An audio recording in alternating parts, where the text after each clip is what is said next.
Hola, bienvenidos a la clase de español. Welcome back to another episode of Learning Spanish. Today, we are going to take a look at one of the verbs that is the most, if not the most important verb in Spanish. That's the verb to go, ir.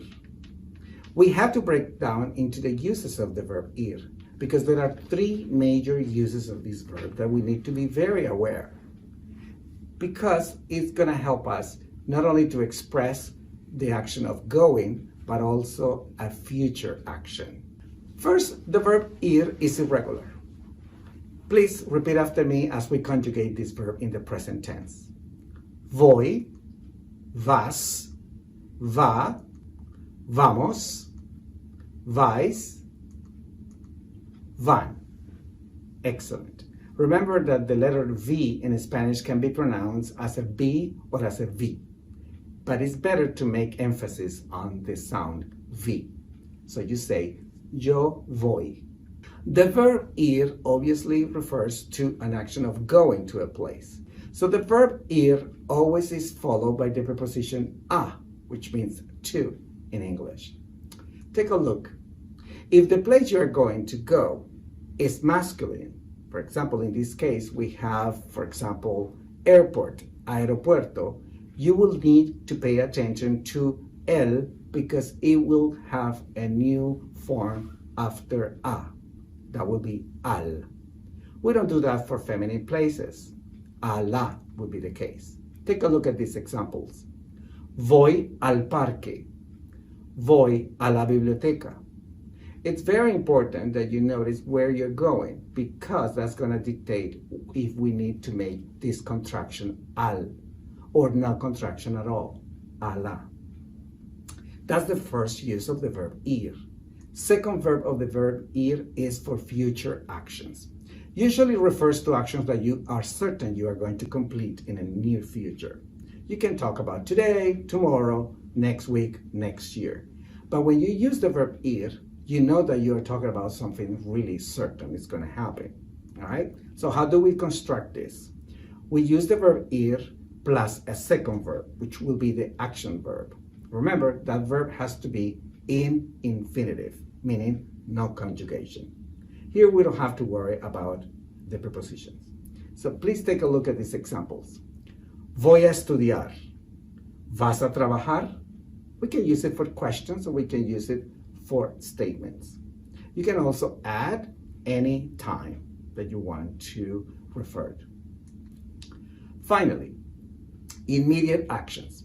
If you are surrounded by a group of friends and you want to tell them, let's do this, or simply, let's go, we can use the form of nosotros of the verb to go. You probably have seen this before. Take a look. Vamos a comer, or vamos. Vamos a comer uses the simple formula of vamos, we go, plus a verb. So every time you want to say, let's eat, you will say, vamos a comer. You want to say, let's drink, vamos a beber. If you want people to hurry up or to move on, you just simply say, hey, vamos. Take a look. ¿Qué vas a hacer? Versus, ¿a dónde vas a ir? These two questions refer to something different. ¿Qué vas a hacer?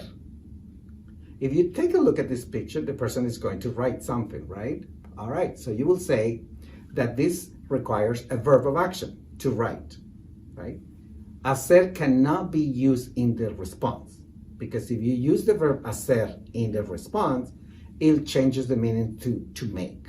So be very careful about that, okay? So how do we respond to this question? ¿Qué vas a hacer? Voy a escribir una carta. I use the action verb escribir, not hacer as in the question. Let's take a look at where you're going. I put a donde together because it's part of a contraction of the question where, to where.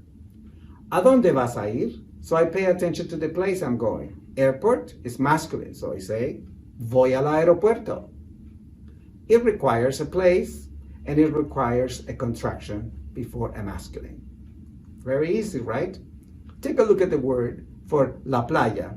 This picture refers to going to the beach. Playa is feminine, so I would just simply say, voy a ir a la playa. Every time you introduce the verb ir, you need a. Voy a ir a la playa. The preposition always stays with the verb. Let's practice. Take a look at this picture and tell me what these people are going to do. ¿Qué van a hacer? Very good. Van a comer. It's an action verb. ¿Qué va a leer el señor Pérez? I could be very specific about what is he going to read. El señor Pérez va a leer el periódico. You are right. ¿A quién va a llamar Elisa? If you take a look at this question, you will notice immediately that prepositions in Spanish are always placed first in the question. ¿A quién va a ver Elisa? Good job. Elisa va a ver a la doctora. If it was a male doctor, you will say va a ver al doctor. Excellent. ¿Qué vas a celebrar con tu familia? Here, this question is not about what you're going to do, but specifically, what are you going to celebrate? ¿Qué vas a celebrar? Voy a celebrar la Navidad con ellos. ¿Qué vas a beber con el desayuno? Voy a beber leche. Vamos a. When you say that in Spanish plus a verb, you are saying, let's do it. Let's. What do you think these people are about to do if I invite you? Vamos a comer comida colombiana. This is Colombian food, by the way. What do you think we are going to do? Vamos a jugar en la nieve. You are right. Let's play in the snow. Let's ask some questions. Please respond. ¿Vas a estudiar esta noche? Are you going to study tonight? Sí, voy a estudiar esta noche. Good job. ¿Vas a visitar a tus abuelos la próxima semana? Are you going to visit your grandparents next week? Sí, voy a visitar a mis abuelos. ¿Qué vas a hacer hoy? What are you going to do today? Very good. Voy a ir, and then you say the place you're going, a la universidad, o voy a estudiar, etc. Notice that here, even though I provide the place I'm going, I still have to use the verb to go. I'm going to go. I'm not going to a place only. I'm going to do something there. ¿Vas a tomar español el próximo semestre? Sí, voy a tomar español el próximo semestre. ¿Cuándo vas a celebrar tu cumpleaños? When are you going to celebrate your birthday? Voy a celebrar mi cumpleaños el próximo fin de semana. Gracias. Nos vemos la próxima semana. I hope you have learned today how to use the verb ir. Gracias. Adiós.